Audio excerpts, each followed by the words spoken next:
Hello everyone, good morning. Welcome to my new blog. આજે સવારમાં ઉઠી અને ભગવાન માતાજીના દર્શન કરીને ચા નાસ્તો કરવા બેઠી. એમાં મેં ભાખરી અને અથાણું ખાધું હતું.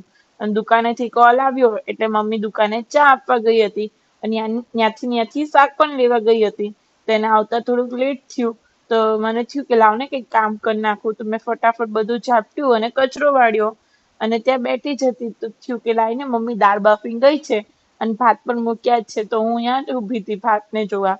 તો મેં દાળ પણ બનાવી નાખી અને ભાત પણ ઓસાઈ લીધા હતા. ત્યાં થોડીક વારમાં બેઠી તો યાદ આવ્યું કે લાઈને પ્લિક્સ પી લઉં. તો મેં પહેલા પ્લિક્સ પીધી અને એના પછી પાછી હું કામે વળગી.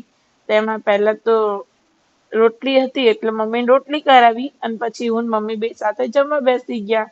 આજે ફુલાવાનું શાક, મગની દાળ અને રોટલી અને ભાત પણ બનાવ્યા હતા. અને ઘરનું બધું કામ પતાવ્યું અને અનુપમા ચાલુ કરી.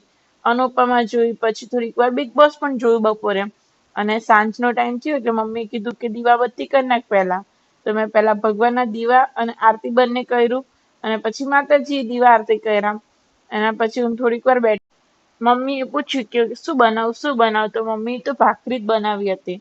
તો થોડીક વાર તો ઈચ્છા ના થઈ તો ટીવી ચાલુ કરીને હું ડાયરો સાંભળવા માંડી.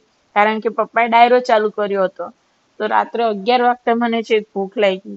તો મેં કીધું પપ્પા મને ભૂખ લાગી છે. તો પપ્પા જઈને મારા માટે વડાપાઉં લઈ આવ્યા.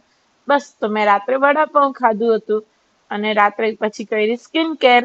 જો તમને મારા બ્લોગ જોવા ગમતા હોય તો like, share and subscribe my channel. By.